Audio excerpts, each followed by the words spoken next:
од првите обврски кои што сакам да исполнаме да ги намалиме радикално казните и тоа со законско решение, за да луѓето почнат прво да бидат опоменувани, потоа казнувани со некои разумни казни, па дури потоа ако не се почитуваат законите, да си ја добијат заслужената казна. Не може вредните луѓе веднаш да ги казнуваме на начин да ги доведуваме на просјачки стап. Тоа веќе оваа држава не смее да се случи.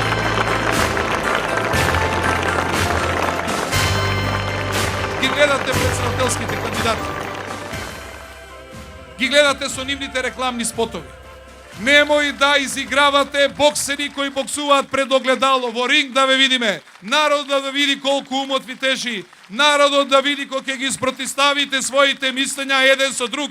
Не сме ние глупави сите, знаеме да оцениме што е најдобро за нас. Оставете ги тезите и магаре ќе врзем и магаре ќе го бирате. Малку утре ќе биде така. Ајде излезете на ринг што се вика дуел.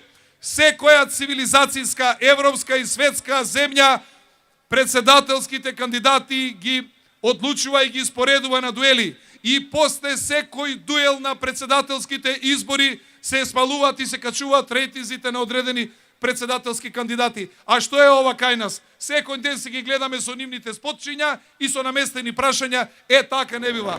Во ваше и во наше име бараме да има дуел. Па што вика Шкалја, да видиме чии Мутер Шварце го упреде, да видиме чии кандидат е најдобар и да видиме кој ќе добие најмногу гласови. Дали сте храбри?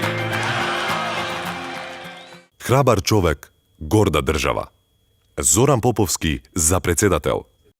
Храбро за Македонија. Заокружи 4.